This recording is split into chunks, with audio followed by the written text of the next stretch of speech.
everybody, what is going on? I am Maximus Rex, and this is Big Baby Reviews. I am joined once again by my good buddy Mark Darden. Mark, how are you doing? I'm doing pretty all right. Awesome. Thanks for joining me. And today, guys, we are taking a look at the next book to have been published by one of the Image founding fathers in that first summer of Image back in the early 90s. And this is Shadowhawk issue number 1 by Jim Valentino. Yeah, it's an interesting one of the of Image Comics and what they had intentioned with what was supposed to be their seven big founders. One of whom, obviously, Willis Portacio had the medical stuff, so maybe we'll talk about that another time. And then there was the possibility of Dale Keown being a part of it. He was kind of up for it, but that didn't end up happening due to some of his own circumstances. But out of all the guys, Jim kind of stands out by not standing out, where you've got everybody else is a top hot artist of the time, with Rob on X-Force, Jim Lee on X-Men, Wallace Portacio was on Uncanny X-Men, Mark Silvestri's on Wolverine, Eric Larson's on Amazing Spider-Man, Todd McFarlane was on Spider-Man, but took a break from the industry. I mean, everybody is breaking records and, big time name. And then there's Jim Valentino, who he has actually a far longer laundry list of credits than I realized. He had a slew of 80s independent books, including The Normal Man, which you mentioned before, coming out of Aardvark Press. He had his own anthology that he was doing. He did an issue of Grimjack, and then he gets into Marvel Comics doing Guardians of the Galaxy for 3 years. Does 31 issues of that. Does a bunch of what ifs. He wrote 8 what ifs, had a couple of Silver Surfers and a Conan. But the big way he ended up part of Image really was that during those indie 80s comics, Rob Liefeld, as a kid, just gets in contact with him and wants to be in comics and starts talking to him. And Jim's a mentor to him. He's already ahead of the game in the indie books, and he entertains Rob and talks to him and helps him along. And then they kind of both break into Marvel, pretty close in time frame. So it's more that Rob just loved Jim because of that background and was like, hey, this guy's got to be a part of it. Even when the other guys were like, he doesn't really fit. And he's like, nah, we got to bring Jim. So Yeah, it's interesting. it's been talked about how Todd McFarlane really wasn't. He was kind of like, why him? Like why not, like you said, Dale Keown or someone else a little more prominent. I didn't really know much about Jim Valentino before Shadowhawk. I know he retroactively found out that he was on Guardians of the Galaxy, and he kind of was, I guess, mid-level popular, kind of, I guess, with that book at Marvel around that time. Maybe like definitely not selling, I think, in the numbers of, like you said, X-Force and Uncanny X-Men and stuff like that. So yeah, he's kind of the odd man out. But at the same time, I think there's something valid maybe in what Rob Liefeld, the reason he was vouching for him is he had a lot of previous experience in publishing, self-publishing. And I think Yeah. it's that aspect that he was able to, Rob was able to convince the other guys that, he was maybe not valuable on the popular artist front, or not as much, but definitely on the self-publishing side, he could, grease the wheels a little bit to help out with any kind of growing pains that Image had at that time, and God knows they had a whole bunch. So Yeah, that's a good point, because for Jim, this is much more a return to form. He's going back to being an indie producer of comic books. Um, Humorously, as you mentioned, for a lot of us 90s kids, I mean, the comic, as the cover shows, and maybe can't be read as well, but at the top in black, it says, "Who is Shadowhawk?" And for a lot of us kids, it kind of, who is Jim Valentino? Um, I see, yeah. you know, Art imitating life there. yeah, but I think you're onto something there. He definitely had a lot of indie publishing cred and would have a lot of knowledge in being able to make, self-make books. Absolutely. And there's something too that, like, if you're just looking at Shadowhawk on the surface level and what that character is, and the whole concept that he's a vigilante who breaks criminal spines, and the gimmick cover, and it's all very, very 90s, almost in a more cliched way than the other Image books in a way. but Hmm. I almost feel like he's kind of conscious of that. I think he's, having read, I luckily enough years ago I found this issue of Normal Man. I think it was like at some thrift store or whatever, so it was pretty cheap. I'd never seen it anywhere else, not up here in Canada. It's pretty rare to get Aardvark books up here. Was it Aardvark Vanaheim who Oh, was really? I would have thought you guys would have a direct pipeline. not in Quebec anyways, maybe more like around Toronto or in Ontario or something, but yeah, they're still pretty rare up here as well. uh Huh. don't forget the American market. Even for Canadian books, there's 10 times more people, so there were a lot of people, Americans, buying those books. And something like Dave Sim, right? He's got some Canadian fans for sure, but what's sustaining him is definitely the American market that's buying his books, or that were buying his books, I guess. I don't know what he's produced recently. Anyways, but yeah, like it's a rare thing. So I picked it up for real cheap, and it was just fun to kind of backtrack back in the day, having known only Valentino and Shadowhawk. And the huge kind of parody aspect of Normal Man. I feel like there's a little bit, not in a cynical way, but there's tongue-in-cheek kind of, Jim Valentino looking at what, a little like when Todd says, the kids like the spikes and the chains. Valentino's like, oh, the kids like the dark character. I'm going to give him the darkest character possible. He breaks spines. Again, is this inspired by Predator? Predator rips them out of people, but Shadowhawk breaks them. I don't know, but I still enjoyed it, honestly, as a kid. And as we go through the book, I'll try to point out as best as possible all the kind of enjoyable stuff that I noticed rereading it as well, as an adult. Yeah, he's a bit of a more of a daredevil than a Batman.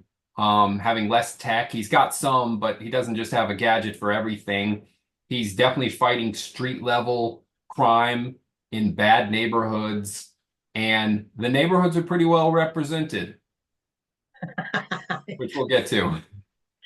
I know exactly what you mean. Yeah. Right, but Well, like Batman, he'll fight some thugs, but then he's fighting corporate people, and yeah. Shadowhawk, at least in this opener, is very much just dealing with street level crime, people who are just doing violent crime, and he's after them. Yeah. And before, just gonna say sorry to the audience at the crappy quality of the cover here. So we'll give you a quick shot of what the actual cover looks like, and it's all nice and shiny and very 90s as well. Um, yeah, I mean, Jim Valentino, I'll mention as well. What I noticed from the Shadowhawk stuff is he was probably the guy who was biggest on gimmick covers at Image. I mean, it seemed like almost every issue, maybe every other issue of Shadowhawk, had some sort of gimmick cover. Oh yeah, he had the die cut cover with the silver behind it. The He pull had up, the pull up cover, which is which was so ridiculous. hilarious. Uh, So much myself, cardboard. yeah, John Ashton Golden and I made a gag of it when we did a faux origin of Shadowhawk in one of our comics that we made. And to justify, if anyone's ever seen the cover, like the arms are way too long. It's like there's two elbows and the wrists are like a full forearm in So you've length. I added mean, articulation. Yeah, that makes yeah, sense. so we had him as a kid. He's got those like those grabby arms, like you hold the thing and you can pick stuff Sure. up all the way. He's got that holding the mask to do the big bring down to make the arms make sense. Anyway, I did want to point out one thing about the cover. Just a couple months prior to Shadowhawk coming out, Valiant had done Solar Man of the Atom number 10, which is the one where You want to make it glisten a bit there? There we go. yeah, Just Barry so Winslow Smith just literally turns in a black cover with his initials on it and says, "How about this?" And they kind of write it in the story. You can't see that there is an embossing of the name is on there, sure. so it sort of stands out, similar to like how the Who is stands out on this one. But I wonder if that was an influence of just like this whole black thing, and then you just went, "Cool, front to back black, but I'll do a pretty cool graphic helmet on it." You know, Well, I'll just jazz that up a little. the contrast is great, right? And I guess at this point, the point of gimmick covers is still to stand out. So I Yeah. guess as much as at this point, none of the Image founders have done any kind of real gimmick cover. This is maybe Valentino trying to give him just a slight edge up. Like I said, I think he really understands the 90s market, and there's something about Shadowhawk that is like quintessentially 90s in the concept, in the presentation, with all those gimmick covers. Like it really is of that time. And I think he just kind of did it on purpose. There's a bit of parody of that whole 90s thing in this as well. Just very, under the surface and maybe not so perceptible, but I feel that way anyways. Yeah, no, I think it's a good point. I One agree with last you. comment about the cover. Just going to point out that it's inked by Rob Liefeld. So we're talking about the relationship being pretty tight between him and Jim Valentino. A little bit of proof of that. And if I'm not mistaken, that first little bit of Shadowhawk story that appears in Youngblood #2, is it? Was Uh, yeah, it's two Yeah, or the back three. cover is Shadowhawk by Liefeld. I remember. Yeah, you're right. Yeah, number two. So Rob's definitely pushing his guy. Yeah, and he inked that story as well. So, all right, let's have a Cool. look inside. So I've complained before about the lack of color on some of the founding fathers credits page. I won't Yeah. complain here because I really do think it's something that's tied to the gimmick cover. Once you put the foil on the other side, you can't, and it's embossed, you Oh, can't run it through the press again for the other side. It's going to right. create all sorts of lines and creases and stuff, right? So I can understand it. And in the black and white format, still pretty interesting visually, presenting everything big and bold, the image logo, and that kind of weird shuriken ninja star thing that Yeah. Shadowhawk throws around. Yeah, the Hawk Star. Is that what it's called? The Hawk Star? I'm just making that up. That's a good name for it. Yeah. And this book is, again, I don't know if all the founding fathers have done it at this point, but I almost feel like they have. They've all kind of dedicated that first issue of theirs to Jack Kirby. I know Todd did. Valentino's doing it here. I don't know if that's consistent. I can't remember for the other guys, but maybe Yeah, regionally. obviously Image showed a lot of respect to Jack Kirby, and it did seem at times it was a little bit of a jab back at Stan Lee of them And elevating. Marvel, 100%. Yeah, for sure. But also he's the artist on all those books, those early Marvel books, the Fantastic Four and the X-Men and Captain America. And so, they're on that side of it. And yeah, we're talking about the relationship with Rob. Special thanks to Rob and the gang at Extreme, and Dan Fraga, Kurt Hathaway, Richard Horry, Sherry Liefeld, Ah, Marat Michaels, and Norm Ratman, all guys that we would get to know in the next few months after Shadowhawk, once Rob started putting out his secondary titles, Brigade and Bloodstrike and all of those. oh yeah. Tight bond between these guys, at least at the beginning of Image. Yeah, very much. All right. Listen, artistic wise, right now, I mean, Mhm. I feel like there's a slight kind of Ninja Turtles vibe to the Urban Decay kind of look to the art, which I kind of like, a little bit more independent.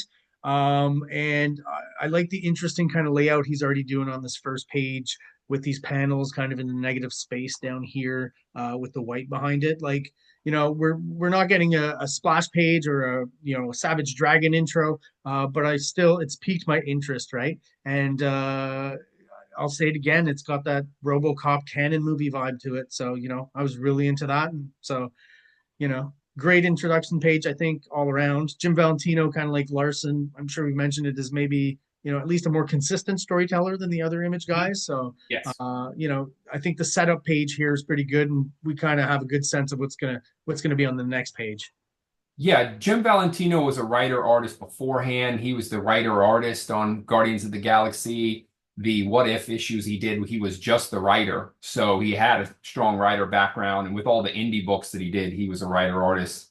I do think that this book is almost, like I said, he's going back to the indie books. And this would have, if he stripped the color out, it would fit right in with that 80s indie comic boom, the black and white. Absolutely. Yeah. Yeah. It's got that grit that seems to, um, be a through line with all those artists, like James O'Barr and the guys on Ninja Turtles. Yeah. Right. Yeah, or Faust. There's a bit of entrapment going on here, though, right? Because as you can tell from the storytelling, which is very clear and concise and fairly obvious, Shadowhawk is kind of enticing these guys in, and I just like this kind of pull up shot that you're like, oh, the hobo here is Shadowhawk, right?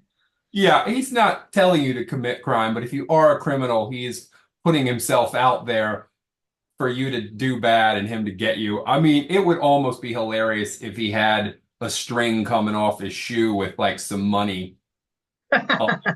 He, he's just putting the bait out there and like, we'll see what you're gonna do.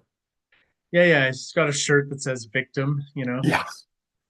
All right, next page. He Well, the act. Sorry, go. Yeah, you go ahead, man.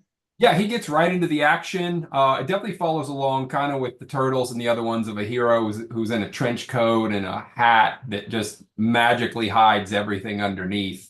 Because there's no way that costume would have fit under that. Um, there's no way that you pull off that hat and those metal ear spikes or whatever they are hidden under there. But this is this comic stands out a lot in its diversity, as we see right away. Instead of it being the white gang, we're getting diverse criminals.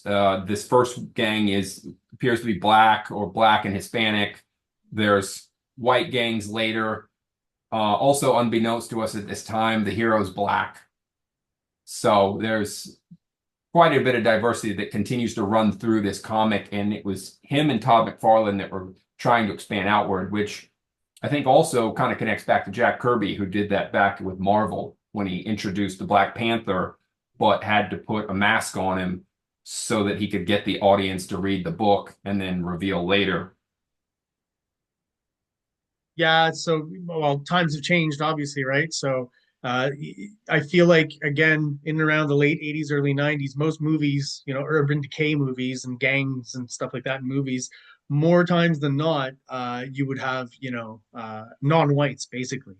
So this is at the time, I don't think really jumped out at us, but now, looking back, maybe it could trigger some people, I guess, but I don't think in any way Valentino's trying to make any sort of racist comment here. You know what I mean? Oh, no, no, I don't think it's that, more that he's actually being more diverse by having gangs of different groups rather than the other artists played it safer by just having white gangs. So mostly white hero fighting white gangs, where Jim Yes. Valentino had everybody. And it was more urban and more street.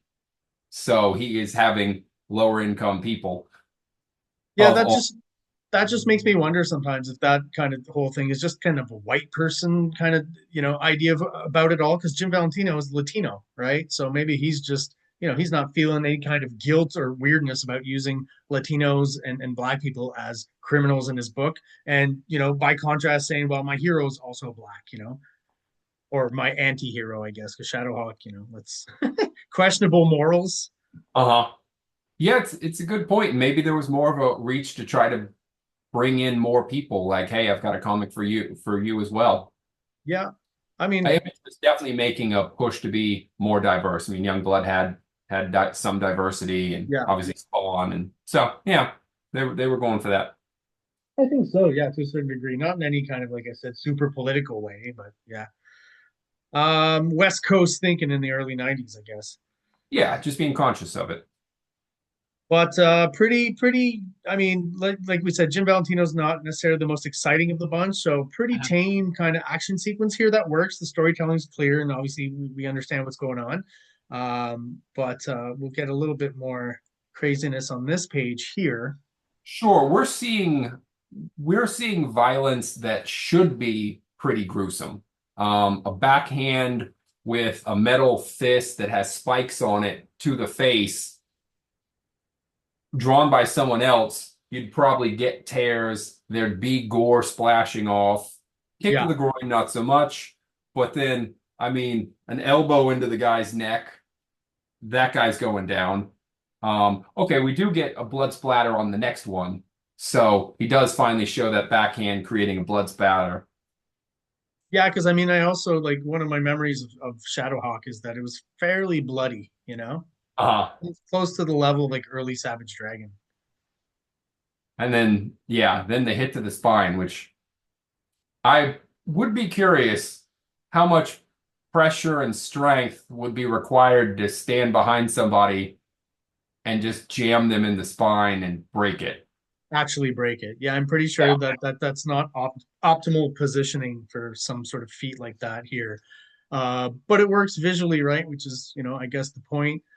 This is maybe up to this point the most exciting drawing of the book, and I think he does a pretty good job of it. I do kind of appreciate that, he's using those kind of motion effect lines, right? All kind of radiating towards a middle point of where Yeah. the action is happening, which is pretty Yep. common. But this extra kind of bit where some of those lines are like thicker, almost smoky lines coming in from the Yeah. negative space on the outside, I think really um, helps kind of visually drive home the point of the break of the spine. Like I think that design works to make that even more obvious.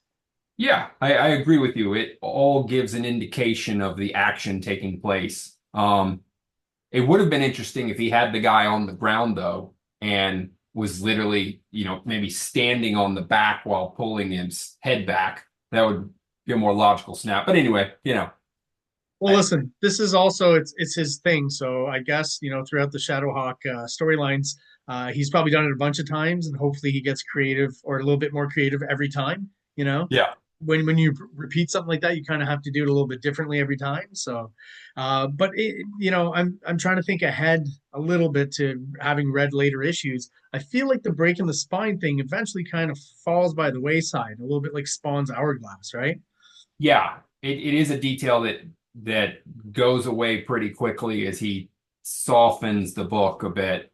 Yeah, Um, he's he kind of becomes excited at first to be this more violent vigilante and then kind of pulls back from it.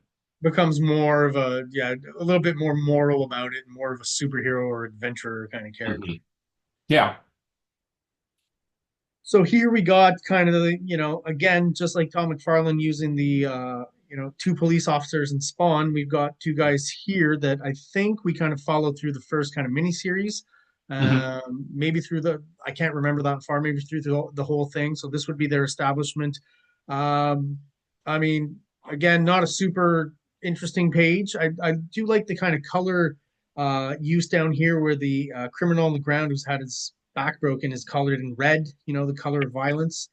And I will say that I do find the coloring pretty subdued for some Image comics from the early 90s. But of course, I imagine as we move along, it'll get a little more crazy. This is fairly Marvel style kind of coloring at that point, almost flat Uh, colors. um, I agree with you. I think the colorist in several panels, there's more coming up where they do something different to make panels pop. And I agree with you. The red will definitely stand out amongst the rest of those colors. And again, there's more diversity. He's definitely pushing for that, and that there's a white police officer, but then a higher ranking police officer shows up who is black. So he's really working to be inclusive in this book.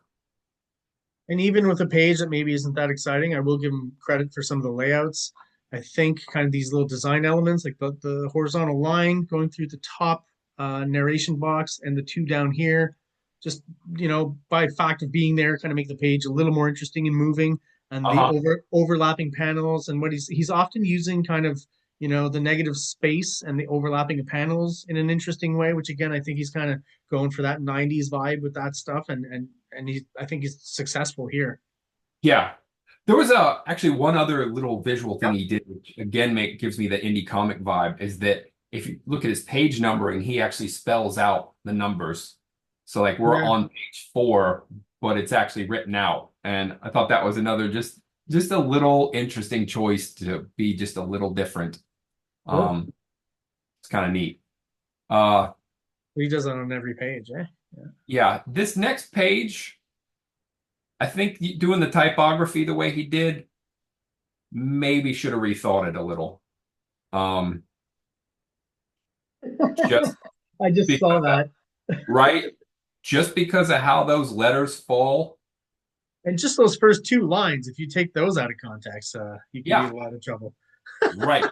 It's I A, just noticed some that I now. will say, and then HTM. I don't yet know what that's code for. That's not. No one knows what that is in 1992. R Wall Ken G. Okay, he likes Kenny G. I don't. It's just it. I think this is one somebody should have caught where they were just like, wait a minute, It what are is. we doing here? It's pretty odd. It really is. Oh, a nightmare walking. Yeah. Okay, we might want to re-letter how we put this because it makes it look like we're trying to say something else. Just it's just one of those like that got past how many people? That being said, pretty cool, splash page, kind of a Daredevil Batman shot hanging on top of buildings, on top of gargoyle, the Yeah, typical kind of vigilante shot. I think he pulls it off pretty well. I mean, the armor was never very realistic because there's no way he could, bend those legs and there's no seams and the costume makes no sense, right? And bending like that would probably be impossible, but it looks cool. And the fact that he's shiny and all the, 90s style hatching and stuff. I have to think that Jim Valentino is very consciously going after something image like, or, that's going to fit with image. yeah. I right. And me being a fan of knights as a kid, seeing a guy in armor is cool. I do Sure. remember him saying that the colors were, I think, supposed to be flipped, Oh, and that really? yeah, and I think that the metal pieces weren't supposed to be shiny because it's not tactically realistic, but visually it ended up getting flipped and they went with it because it Does it just look stood out better on the page. it looked cool, yeah, and the contrast was probably better overall. Yeah, Yeah. right. And then there's an interesting thing if you look at Shadowhawk's narration, he refers to himself as you. He distances himself from himself Sure. so that there, which might be some emotional distancing. It might be just to create distance for the reader as well. I guess at this point it's, because he's a mystery and we don't know who he is, it makes sense to kind of go that route, right? And Right. and maybe to, it could be you, almost kind of vibe, right? Yes. Yep. That might have been part of the trick to it as well. But and also kind of a splash page with some typography. Yeah. All right. Now, again, talking about visuals and art and stuff, um, this was the page or the double page spread, right, that impressed me because you really get what I would say are two really cool shots of the hero here in action. I forgot that Valentino can kind of pour it on because that middle shot, the Shadowhawk jumping off the building, all the Mhm. architecture and stuff, Mhm. I think is super well rendered and just classy looking. There's almost a Norm Brayfogle kind of vibe to Shadowhawk in this one shot here, and the movement and the dynamism. So I was, surprised rereading it how Valentino can really turn it on once in a while. Yeah, and you can definitely give him credit that he did not slack on backgrounds. Yeah, exactly. They're beautiful. I really thought Yeah. this was like amazing. Even the Yeah. the shot on the left, the buildings behind him there as well. Hmm. Unless he had some sort of assistance or something that we don't know about, because there's still stories coming out, not necessarily Jim Valentino, but people doing that, right, that we didn't know about originally. But credit where credit is due, that background is amazing and definitely not what people thought of when they thought of splash pages from Image Comics. And again, it's a double page spread, but you get the storytelling still, you get the big cool shot, and then Hmm. a little more advancement with our police officers. Yeah, it's an interesting choice. He effectively did do a splash page, but put it in the middle of two pages to put panels on either side of it. But yeah, and the hero has a more obvious grappling gun than a lot of other ones before. Um, Yeah, another, it seems more homemade or a little clunkier, maybe, right? Mhm. Yeah. Yeah. All right. Okay. So here's the thought when I got to this page. First, Okay. it was like, oh, yeah, arson. And then I was like, who are the like Shadowhawk villains? None of them are very memorable, right? Like I didn't think of this guy until I reopened the book, Yeah. and I was trying to rack my brain about who I could remember, and there aren't very many. There's one kind of acid-blooded guy that I can kind of vaguely remember, and Yeah. that's about it. That's about it. So Shadowhawk, the only thing that was really memorable about it, in a way, was just the title character, right? Yeah, in his action, but I completely agree with you. He gets some he gets a very Batman-esque villain. Instead of Firefly, he's got Arson, another guy who burns stuff, but yeah, not a memorable suit. And since it's a repetitive villain in what he's doing, it didn't stand out either. Um, yeah, totally agree with That's you. it's just a pretty by the book kind of, predictable kind of character, right? He sets fire to things. Yeah. Arson would also have a tough time getting around the city because with the size of his equipment, he's got to be using a vehicle to hide all that. And it's going to take a while to get in and out of that suit. Well, even again, like if you're kind of your whole thing is spreading fire and destruction and high heat, seems odd to me because I do assume this is like a metal kind of costume. So that's an odd choice as well. Yeah. Yeah, yeah. Even with protection, standing in the middle of a fire is not going to work out real well. I feel Um, like he'd cook from the inside at some point. yes. They do give him a little humanity, though. While he's burning down the building, he sees a dog and he's like, oh, wait, I hate people, but dogs, I got to get you out of here. So, hey, at least he's a dog person. He's got some redeeming value. How hilarious would it be if when they finally tracked him down, his apartment or whatever was just filled with dogs? Like he was just picking up all the strays in the city and going home and feeding them every night, kind of like how Selena Kyle always had her cats that she fed. Sure. Just, Yeah, yeah. just has a crazy menagerie of dogs to take care of. Yeah, Uh, this can't be the first stray dog he's come upon in his arsonist ways, right? yeah, no, yeah, yeah. And So then it carries on with the people, and we get the gang that he first fought. They were using some slang, and now when the people are talking in the streets, again, we're getting slang. They're in clearly an urban area, and generally less lower incomes. And Jim Valentino's really pulling that on. yeah, and we got two brothers kind of conversing about the whole situation and what's going on, with arson and the crime in the neighborhood and all that kind of stuff. But what we're not realizing here, am I wrong in saying that this really is down here? The introduction isn't this Shadowhawk? These guys are brothers. I believe this guy here is Shadowhawk. Oh, it he definitely looks like the guy. It's been a while since I read the further issues, but yeah, one of the brothers very much looks like the guy who's revealed to be Shadowhawk. So I believe so. I'm not 100% sure it's him, but like, yeah, it would what it would lead credence to for me is the fact that Valentino is, like you said, he's got a lot of writing experience, so he would kind of plant that seed in this first issue, right? Where we talked about some of the other guys are maybe just kind of flying by the seat of their pants and establishing things at first on that first issue. Valentino's kind of thinking ahead a little bit, and with the whole mystery of once again who is Shadowhawk, he's given us a few different players. I think in this first issue that could be yeah, Shadowhawk. yeah. He gives a couple, and that's a good point out right there. All right. Oh, this is a long conversation. I don't Yeah, remember it being this long. Well, listen, all I'll say about this page is pretty cool down there. We've talked before in prior episodes about like who's trying to work in some inter-image continuity between books, even this early on, right in the first issues.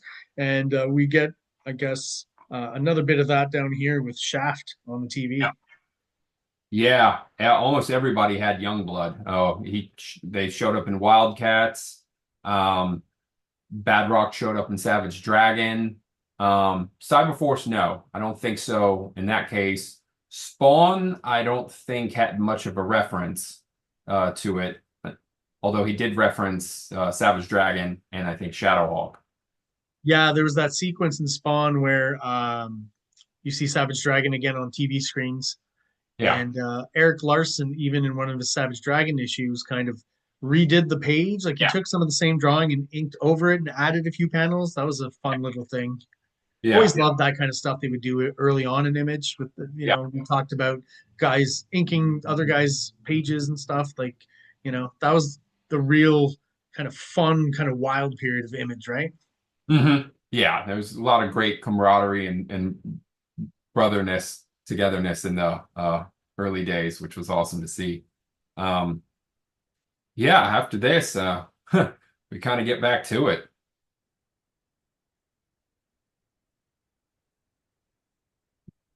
they're doing a drug deal here, and this lady on the street just decides she's not going to let this drug deal happen and starts swinging an umbrella of all things.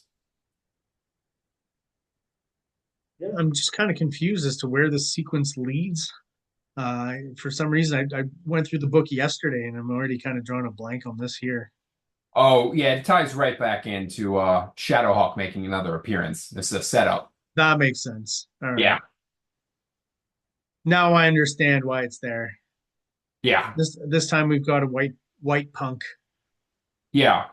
And there's another interesting panel layout. It does strike me very Turtles-ish, with the street vigilantism, and we've got one panel that has no borders, and then we've got the overlapping panels cutting down. Yeah, it's good use of white space.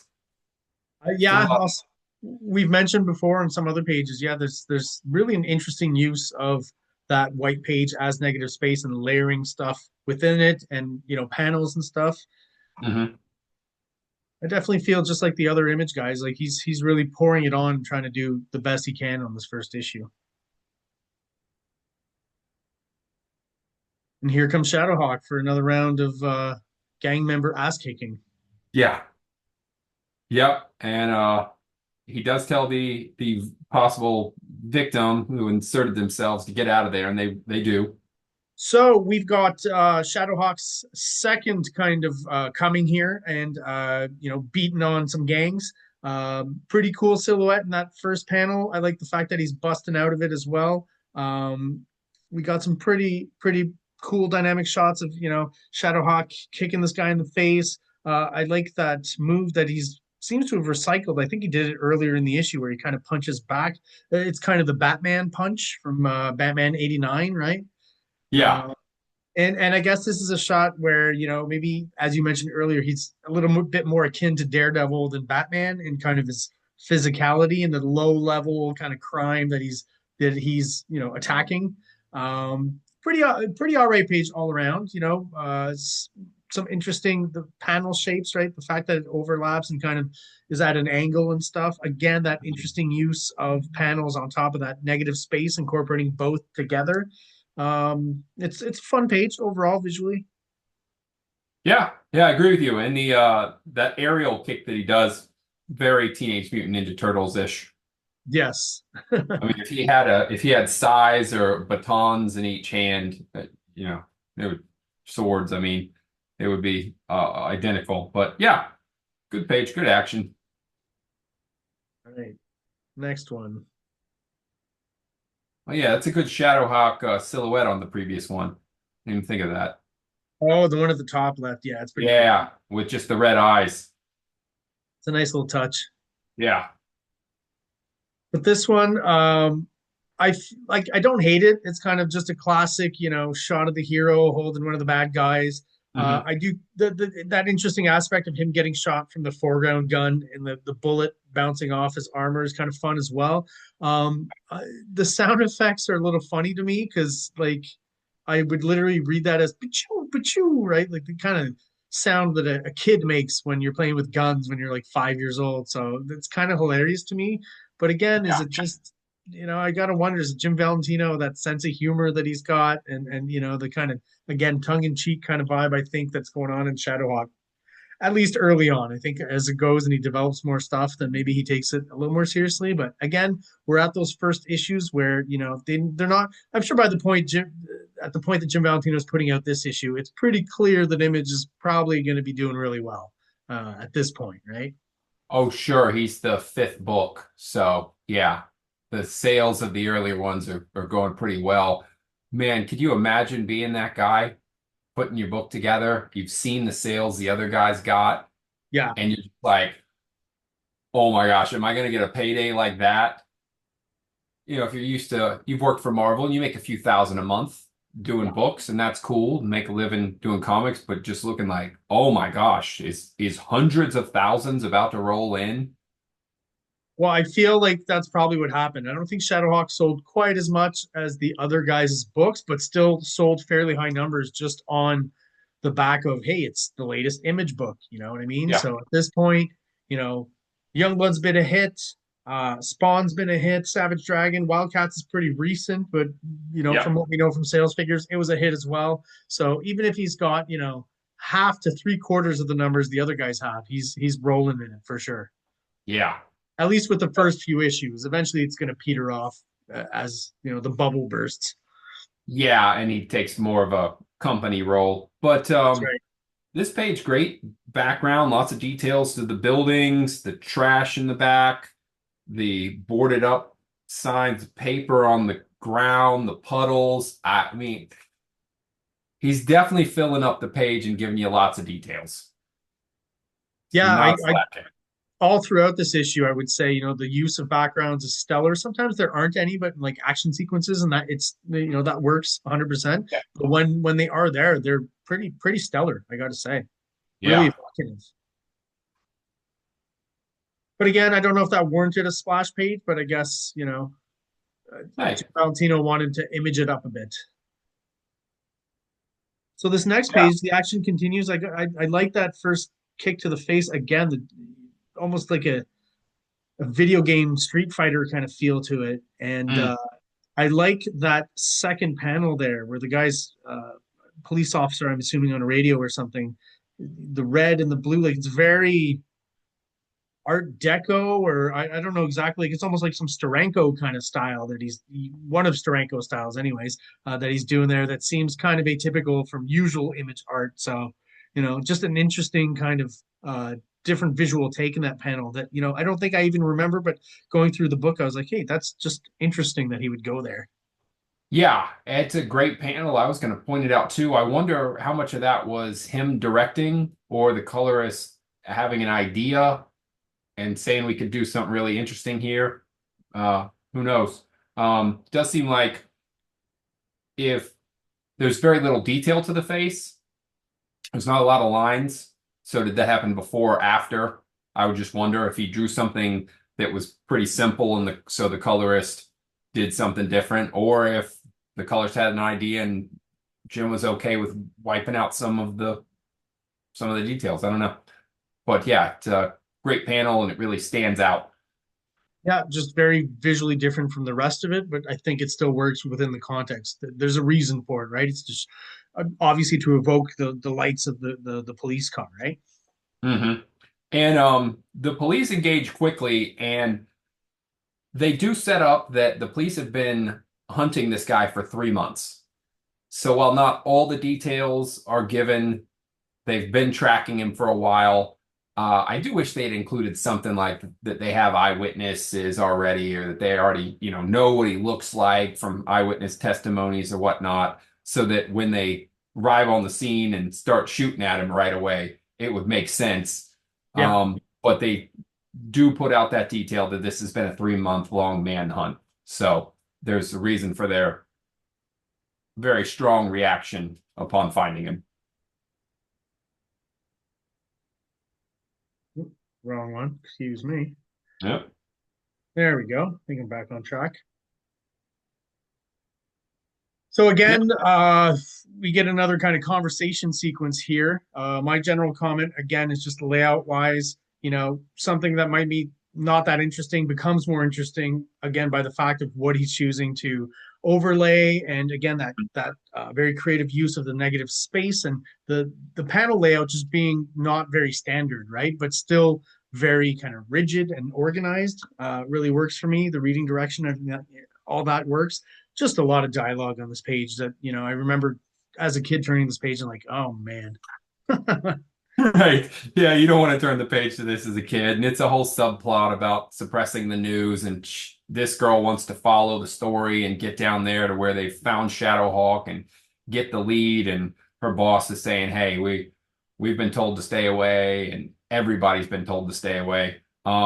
Visually, again, the boss's office, that shot of the boss yelling at her, all the stuff in the background, all the post-it notes, calendars, typewriters, pens, papers everywhere, multiple phones, coffee mug. That's a lot of work.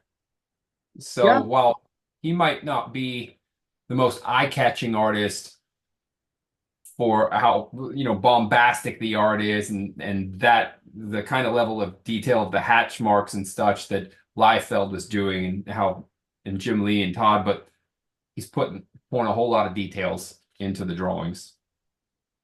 Yeah, I would definitely say he's maybe even more in line with just your more average kind of Marvel guy from the 80s, and as far as the storytelling goes, and probably the storytelling in his mind being the most important thing. Because although he'll throw in the splash shots here and there and kind of make it big and bold on some pages, then he's got just pure storytelling pages like this one here. And, again, how relevant these characters are going to be later on in the series, I don't know. He's really trying to establish something here, so there's a lot of talking, I guess, and that's the reason Mhm. why. Yeah, I don't know where the subplot kind of goes. I don't remember. Um, just one last kind of art comment, kind of a similar treatment here than we got with the police officer on the last page, but not quite as bold a statement with the color, right? So I feel like this would have been another instance to maybe try something a little bit, not necessarily the same colors as before, because that was to give off that light from the police car, but Yeah. some kind of different contrasting colors just to make it pop a little bit more visually. But that's nitpicking. Not like this doesn't work. Yeah, I agree with you. The panel stands out. The way the lines are done, it's almost like Photoshop art, like filtered art, except that this is being done by hand and by a colorist, and there is some computer work, but It's that open shadow kind of deal that even McFarlane did to a certain extent, right? Where he would leave it to the colorist to either throw in a color, he might throw a few hatch lines through there. It's uh, it's that kind of idea. Like you could throw shadow in there, but I'm leaving it open for you to throw, mhm. an interesting color or something.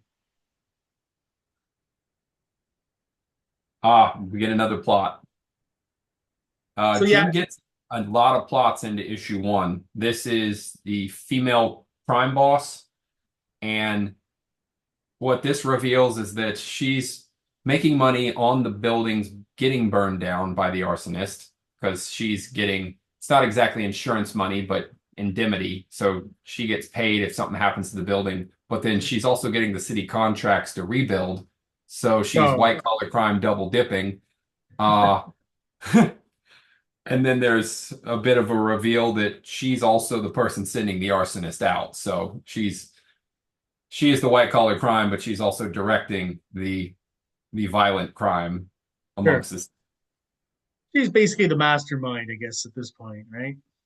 This, Manipulating everyone for her own means. yeah, visually, this page gives a lot of fashion magazine feel to it. 100%. Yeah. The kind of models and the clothing, and even that headshot that floats.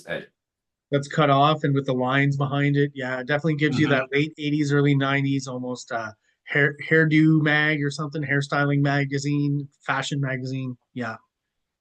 Yeah, it's interesting. We won't have it, I'm guessing, the PDF, but the next thing that's in the comic is the blue Image Comics Zero coupon. That's right. Yeah. So then we can assume, is this the first book that had it? We didn't see it in Wildcats, right? Yeah, this was the first one that we saw of it. Wildcats would be issue two, That's right. interestingly. So this must have, when they had this idea and were putting it together, it must have just missed Wildcats number one that was released in the same month. Yeah. So things definitely had to be moving fast. One thing I thought was interesting about the coupon, though, and they were borrowing this idea from Valiant that had done issues 1 through 8 of Magnus Robot Fighter. You could take out a coupon and send in for Magnus Robot Fighter Zero, Sure. and the same thing with Harbinger 1 through 6, get Harbinger Zero. But they did the books across the Image books to get you to pick up everybody's book. And it's 7 books, interestingly, like there were supposed to be 7 books, but Sure. it doesn't include Wetworks. It includes Brigade instead. So that makes me wonder if they kind of already knew something was up. Um, I like, mean, you would have to think so because Brigade's coming out soon and it's not because it's announced as Brigade number two, not Brigade number yeah, one, right? So it's got to be right. like the last minute kind of thing. Yeah. Yeah, because you would think if they were doing 7 coupons, the 7 founders, Wetworks would definitely be the next one. It was supposed to follow the next month or 2 months, a few months later. Yeah, 2 months after Cyberforce. Yeah, So I wonder if at this time they're like still hoping he's going to pull it off and he's still doing work, but maybe they're starting to get the impression of, hey, it's not going maybe, to happen. Yeah. yeah. Well, listen, to lend a bit of credence to your theory, you know, of things kind of happening within a few weeks of the production or publication of Shadowhawk, right? Within that time frame, you do have, the ad for Wetworks at the end of the issue, which to me, this one's a little bit iconic because I'm not sure, but I feel like this is the first kind of big, cool shot, splash page, pinup kind of shot of Wetworks that I ever saw. Mhm. Which is possible. Like I might have seen really small ones in Wizard, right? They would print it like small black and white images, but thought it looked great. And yeah, so it's almost like, Willis Portasio has the ad ready to go. It's published in this issue, but by the end, when they're ready to publish it, they've already figured out that that's not going to play into Image Comics Zero. So they do a quick switch to Brigade, print up those new copies, I guess, of the coupon, and then this book goes into production. All of this feels like almost like within a few weeks. Yeah. Yeah, it would have to be. So just interesting behind the scenes stuff. Um, and then we get that next page where Arson shows up, but he's in a fireman's costume instead. She is like, "What the heck are you doing here? I pay you, I pay you to do stuff that I can't do, but like, don't come to my office. Yeah, I don't want to Yeah, hang around with you. yeah, you're not keeping this on the sly if you show up here. That's not helping me stay in good with the people and with the city." Yeah, and even as a kid, I was like, man, he just kind of walks in, kisses her hand, has a short conversation, and just walks out. It always struck me as kind of weird. Yeah, it's almost like, hey, I'm kind of showing you my power. I'm being a jerk for my own delight, but there's no practical reason for it. Really, other than to like plot wise get the point across that again he's working for her. I guess that's the whole point of this page, but I always thought the interaction was a little bit clunky, I guess, as I put it. Yeah, he's kind of sticking it to her like he's rolling the dice and taking risk for his own fun that she does not want him taking. Clearly. Yeah. So now we're back to some Shadowhawk action. We're introduced to what did you call it earlier? Oh, I think what did I call it? The Hawk Hawkstar? Star? Yeah, that's what we're gonna call it. I think that's definitely a good name for it. I like the sequence here. I think it's pretty cool. Like just almost kind of weird and almost like a diagram of hands kind of image, So you do get the cool shot where he pulls Uh-huh. the Hawk Star out of the holster here that I really like. And I like these, he didn't draw a bunch of speed lines. There's just like two parallel lines here, very kind of Yeah. designy, but it gives it some of that horizontal movement somehow, and I think it really works. And then yeah, just all these kind of hands, the hands become characters in these next panels basically, and there's just like motion coming out of the hawk star twisting with all these like little circles that he drew. um just a lot of movement, a lot of cool interesting design, some razor blade shaped panels, like just a lot of fun stuff I think on this page. And the last bit as well of him catching the hawk star. So it's a hawk star, it's a hawk boomerang, it's a hawk star boomerang. I don't know what exactly, it's the perfect weapon for Shadowhawk. Yeah, and visually, more like workload wise, this must have been one of the faster pages to get through. I mean, hands are detailed. They take work and effort to draw. They're definitely one of the harder things as an artist to draw. Would you agree? Oh, Uh, absolutely. Hands and feet. Yeah. Yeah. You really have to study and work on them because of how many things move on them and posing. At the same time, though, it's somewhat of a really sparse page. There's a lot of these splashes of color, like just blocks of color, Yeah. and the black and the motion lines to kind of fill it out and make it look like a lot more. But most of the page is four hands, couple of guns, the Hawk Star, and two figures. So workload wise, probably one of the easier ones. Pretty quick page to get through. Yeah, for sure. And it's like I said, it's got that diagram kind of vibe, right? Here's a hand, here's the hawk star, here's a gun, so it's not that hard to draw. He's picking fairly easy hand positions, but he's getting his point across. And just all these lines that he uses for the reading direction, just that's what makes the page move. Hmm. Clever, clever design.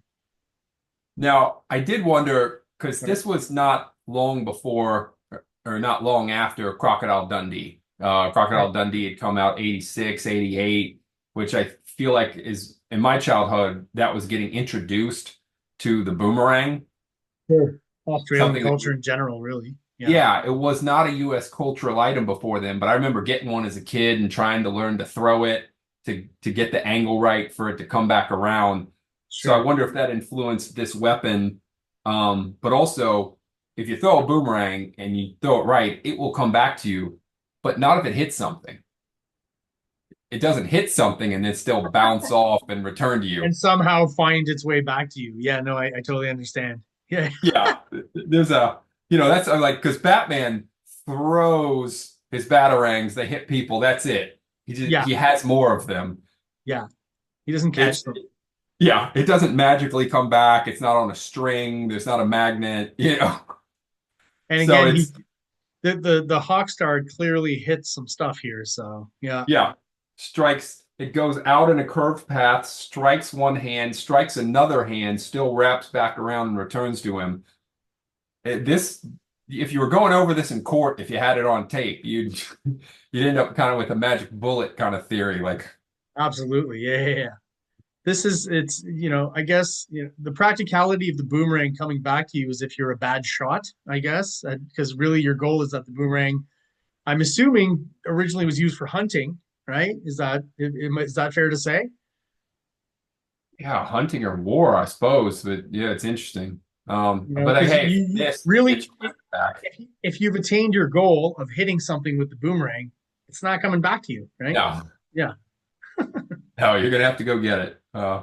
Yeah, and then so this is again where I wish there were a few more hints of them having tracked him for months because the violence does escalate very quickly where you've already got a police officer is attempting to, I mean, he's firing a deadly weapon at him. Shadowhawk makes the point of his armor will not deflect a high caliber round, just the small arms fire. Yeah. So he does draw a weapon. They make the point that they tell him to stop. He draws a weapon, but that weapon just hits their hands, knocking the guns out, and then they still shoot to kill effectively, in my mind. I do think on the previous page, the Hawkstar being a metal blade, again, the action is very toned down and kiddish because it strikes the hands, but they're not shown to be sliced open. There's no blood splash. Yeah, because it definitely looks like a weapon that's meant to stab and cut. Yeah, it's very safe 80s slapstick style violence. Yeah, Marvel style. Yeah. Yeah, yeah, Maybe it's how I mentioned that those all the image number one seem to still kind of could easily fit more into kind of a Marvel framework, right? So because that's what they've known recently, and that's what they're doing before they really start pushing the limits. So maybe there's a little bit of that here because we did get the one shot with the blood coming off the hooligan's face, but that's, I think, yeah, the only kind of overtly obvious kind of gory violence in this issue, unless I'm wrong with the next few pages here. yeah, they're very light on the gore. Absolutely. Um, and then Shadowhawk kind of makes his escape by just crashing into a building, and the cops are ready. They're gonna chase him, pursue him, and then we get what could be another possible Shadowhawk um, secret identity on the next page, where the partner Jax, who has been missing, and suddenly shows up out of nowhere and is short of breath. So Yeah, it's supposed to suggest, I don't think I would have picked up on this as a kid, but it's supposed to suggest that maybe is this is this the another. police officer who's been missing and suddenly just shows up responding to the call, or is this Shadowhawk who just leapt in the building, dropped his armor, and comes walking out in a suit from around the corner. Yeah. Um, Again, and reinforcing that whole "Who is Shadowhawk" uh, text on the cover, right? yeah, and I do find it interesting that once he arrives, instead of them going forth with their plan of surrounding the building and searching the building and finding Shadowhawk, they just go, "Oh well, we almost had him. Done with Yeah, that." he's gone, Yeah, already. yeah. Now that Jax has showed up, I guess that was it. There's There, there's no point really. Yeah. yeah. I just want to go real quick to this page just because one, I do want to mention, I think this is a Uh-huh. really great character crashing through a window shot. Uh-huh. Lots of shards overlapping the character. You've got different layers of shards, foreground, midground, background. Really well Yeah. done. And I just wanted to point it out this kooky kind of psychedelic color job down here behind the Oh police yeah. officers. Uh, I love stuff like that when it just kind of comes out of nowhere. There's no real reason for it Hmm. really. I'm not quite sure what the reasoning would be, but I think it kind of works. I kind of like it. It's a little bit psychedelic, so I'm into the surrealist psychedelic stuff. So yeah, just an odd choice, but I think I kind of like.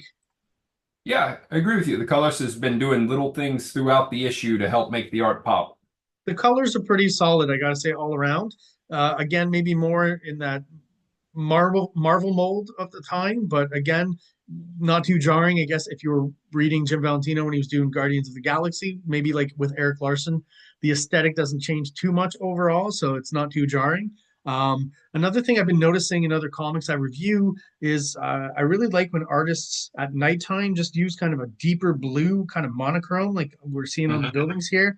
I just Hmm. always like the mood that that kind of evokes. I always think that works really well. So another good choice here, just pointing that out. Yeah. All right. And are we basically at the end of the issue here or pretty close? I think we got a Yeah, splash after this. we are super close. It's basically the reporter lady goes and meets with the mob boss lady, wanting to talk about the story and mentions, and I guess the mob boss lady owns one of the papers. That makes So sense. Yeah. she goes to her and like, hey, do you know this is being suppressed? And the woman goes, oh no, I didn't. And then basically starts kind of flirting with her, like, oh, here, let me give you a massage. And the Yeah, woman, that was interesting when I was 11 years old. I was like, maybe kind of first conceiving of the idea more so of, just gender and homosexuality and lesbians and gays and all this kind of thing. You know what I mean? So yeah, the 90s were definitely starting to pop up with comics showing girls touching girls, not the other way, girls touching girls. But again, Jim doing a little more inclusion.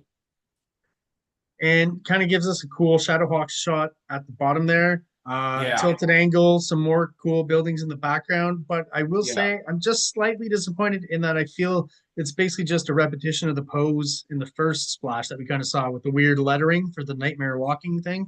It's Oh, pretty much the same pose. So it's like, doesn't ruin my appreciation for the whole comic, but it just feels a little bit repetitive, is what I'd say. yeah. Yeah, it's definitely very similar. I agree. And is that supposed to be a blue moon behind him? You saw me standing alone. Yeah. Yeah. It's a little oddly shaped. It doesn't quite Well, it circle around.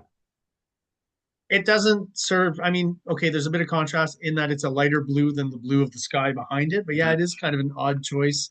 Anything else, maybe more in the yellowy, orangey light tones would have popped Shadowhawk's head a little bit more, I think. It's an odd choice.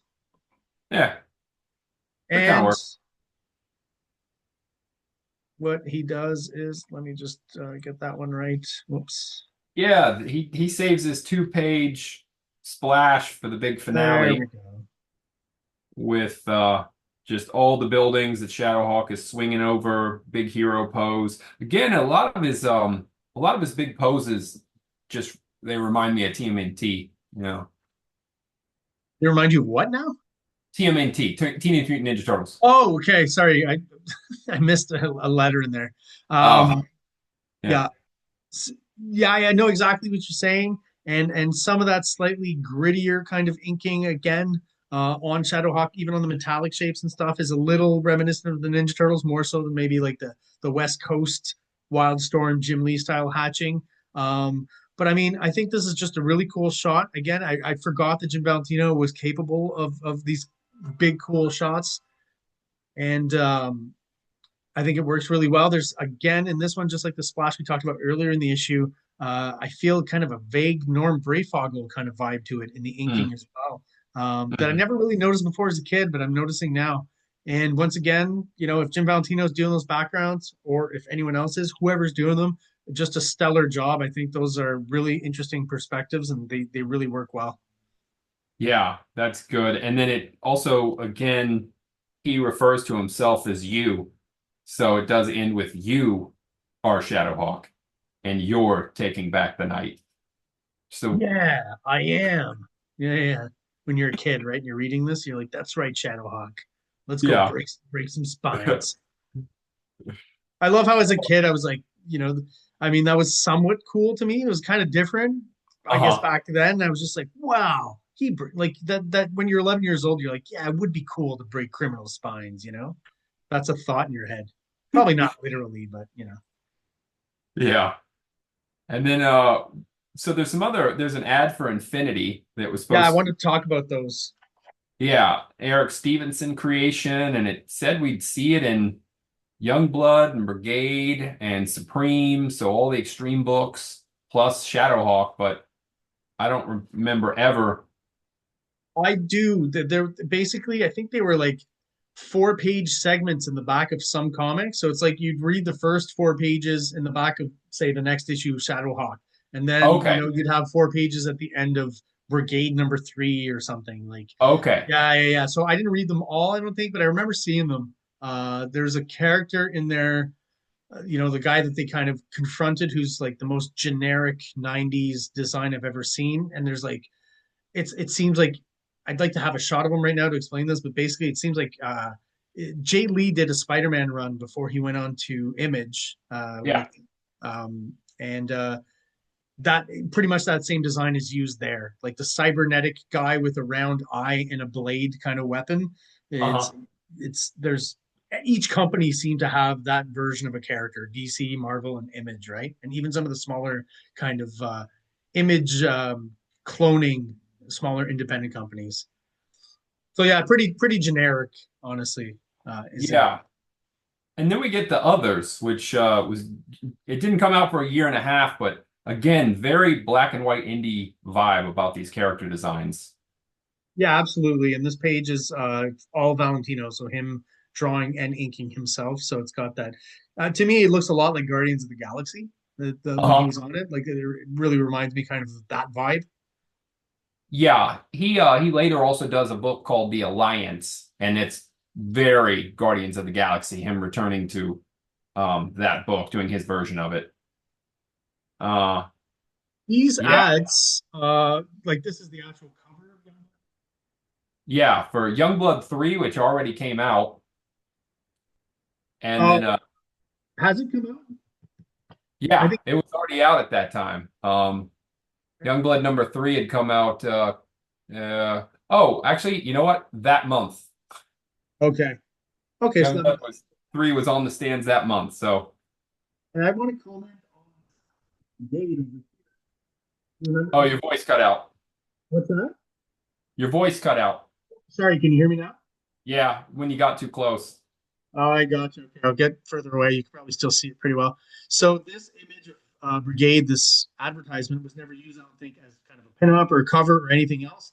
And I was looking at it earlier, and I just feel like this is Murat Michaels, and it's almost like I prefer the style that he's got here than what we actually got in Brigade. It's like he's doing a little less of a Rob Liefeld kind of riff, and it's a little cartoonier, maybe more his natural style. And then when he did Yeah. Brigade, he kind of went, oh, I got to really kind of ape Rob Liefeld. But there's something in the art here that I really do prefer to what we actually got in Brigade. So I don't know what happened there, but Yeah, I hear you. There definitely is some fun cartooniness to that ad. I agree with you. And then of course we get our Pitt ad, which I mean Pitt is he's not a founder, but he's right behind them. I mean, he's he's not far literally behind. Yeah. yeah. Pitt number 1 comes out 3 months after Cyberforce number 1. So I mean, he's just barely not there. Um, Yeah. He's and I think almost it was like the eighth father, I guess, or well, the seventh, right? Yeah. yeah, or like the stepbrother. Yeah, he kind of gives off that vibe. But I was Yeah. just like such a great shot of Pitt there. Probably the And first one we ever got, right? Again, like this Valentino Shadowhawk issue just contains a lot of firsts for me as far as getting a good glimpse at some of these books, even like Wetworks that won't actually get published at this point, right? yeah, and it's a great shot, and Pitt and Dale Keown just fits right in with the rest of the Image comic founders. He's just was another stellar hot artist that everybody loved. He was on Hulk for a couple years, and he was just burning it up. I Um, definitely think, yeah, he kind of had a bit more of that clout than say Jim Valentino, who we've been reviewing today. Not to fault Jim Valentino in any way. yeah, What I'll say about him is, what I appreciate as a kid, I collected Shadowhawk for a fairly long time. I remember just because, like Savage Dragon and Eric Larson, he was the most consistent and on schedule with the books. Like, when I started getting disappointed as the months rolled along and Liefeld was late and Jim Lee was late and issues weren't coming out, you could pretty much count on Shadowhawk coming out when Jim Valentino said it was going to come out. So there was that consistency that I did appreciate that I wasn't getting from some of the hotter Image books, right? Like the consistent books were Shadowhawk, Savage Dragon, and Spawn, I would say, that you could kind of count on. And occasionally would have a few slight delays, but nothing major. hmm yeah, it's a good point. Yeah, and it was first. I think I was there for the first three miniseries, so it's a good 11 Yeah, I books. was around for a while. Like at a certain point, he did a bunch of miniseries, but then he started numbering them like they were just one whole long regular series. So Yeah, the counting of it got a little weird, but I got up to like 16, 17, I'm pretty sure, somewhere around there. yeah, you were almost there. Yeah, 18, yeah. the final. Oh, really? Well, maybe Yeah, I've been recollecting them, right? So I'll see if I can finish that up. All right, is that a good, I guess, point to cut it off? We've got yeah, the last kind of just shot of Jim Valentino's first drawing of Shadowhawk. With I love how they yeah, say note the difference in the shoulder blades of the armor. It's quite a slight difference, but yeah. you know now they point down, where in this image they point up. And actually, if you really pay attention, both sides of his armor in this drawing are not exactly the same. They each side has a different design. Yeah, they go out further. They're more protruding, but yeah. But this one's kind of like this, and this one kind of has a Duke and another bit coming in here. Like it's, it might Uh-huh. just be but they literally, the contour doesn't even conform here. So he's still conflicted at that point of how he wanted to actually design it. Yeah. But It definitely giving off the general vibe that he would want to give with Shadowhawk for sure. yeah. And it's interesting. It's a 1992 drawing, so it's not something he's drawing out of pulling out of his sketchbook for like something that he's been sitting on for a while. It's Oh, I like, with my theory of him being a little bit tongue in cheek and not with the 90s tropes with this comic. I definitely feel like this was something he came up with specifically for Image. He's like, okay, I'm doing an Image book now. Who are these guys, right? They're extreme, they're, Spawn's got spikes and chains. So what can I do to kind of do something a little bit different within that playground, I guess, and really, push, I guess, the extremeness of the 90s in his own particular way with the spine breaking and the Hawk Star and all that kind of stuff. yeah. And the gimmick covers. Yeah. Totally He was big 90s. on the gimmick covers. All right. Well, I think this is a good point to stop Yeah. there. We've talked enough about Shadowhawk today. So before we let everyone go, Mark, you got anything coming up stand-up comedy wise? Any gigs you want to let us know about? Oh yeah, I'm gonna be one of the openers for Martin Phillips on Friday, doing 15 minutes, which is a pretty good amount of time to get to do. That's a lot. And then the next night I'm going to um Indianapolis to do a roast battle. So it'll be my third roast battle. That's So awesome. yeah, it's gonna be a pretty busy weekend. That's awesome, man. How far is Indianapolis from your place? Just curious. It's like a 3 hour drive. So, Okay.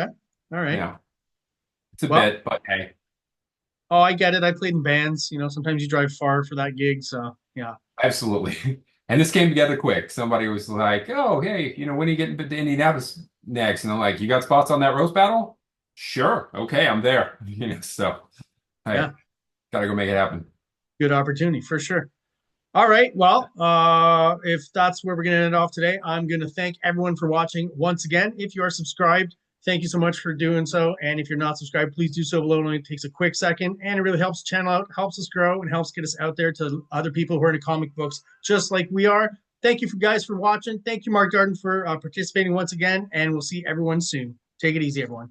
King Comics presents Big Baby, Volume 1, Issues 1 to 13, 204 pages of story and art.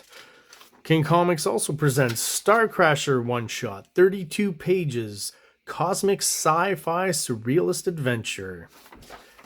You can find these fine comics at KINGCOMICS.CA, at MaximusRex13 on Instagram, or on Facebook, MaxRex or Big Baby. Like! Subscribe!